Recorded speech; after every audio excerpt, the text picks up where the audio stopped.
မွန်ပြည်နယ်ဘက်ကကြေးရွာတရွာမှာတိုက်တောင်လို့ခေါ်တဲ့တောင်တလုံးရှိတယ်။ရွာသားတွေကအမြဲတမ်းပေးကြတယ်။ညနေပိုင်းကစပြီးအဲ့ဒီတောင်ဘက်မသွားနဲ့အဲ့ဒီမှာမဲတော်တစ်ပါးတိုက်ကိုစောင့်နေတယ်။ဒါပေမဲ့လူငယ်တယောက်ဖြစ်တဲ့ကိုနိုင်လင်းကမယုံဘူး။လပြည့်ညတညမှာသူ့တငယ်ချင်း2ယောက်နဲ့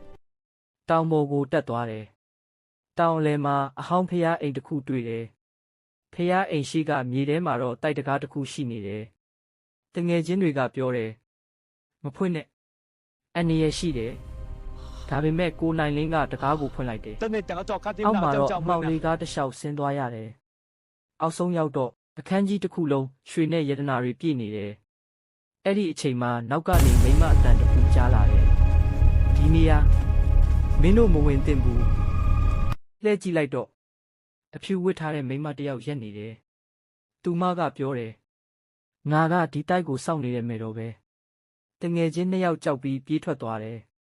ဒါပေမဲ့ကိုနိုင်လင်းကတော့ရွှေဘူးတစ်ခုကိုလက်နဲ့ကင်လိုက်တယ်မဲတော်မျက်နှာကချက်ချင်းပြောင်းသွားတယ်မယူနဲ့ဒါပေမဲ့နောက်ကျသွားပြီနောက်နေ့မနက်မှာကိုနိုင်လင်းပျောက်သွားခဲ့တယ်တောင်ပေါ်ကတိုက်တကားကလည်းကြောက်ကြီးနဲ့အလိုလိုပိတ်သွားခဲ့တယ်ရွာသားတွေကအခုထိပြောနေကြတယ်တိုက်ကိုတွေ့ရင်ယတနာကိုမကြည့်နဲ့ဘာလို့လဲဆိုတော့မဲတော်လိုချင်တာယတနာမဟုတ်ဘူးလူဝိညာဉ်ပဲ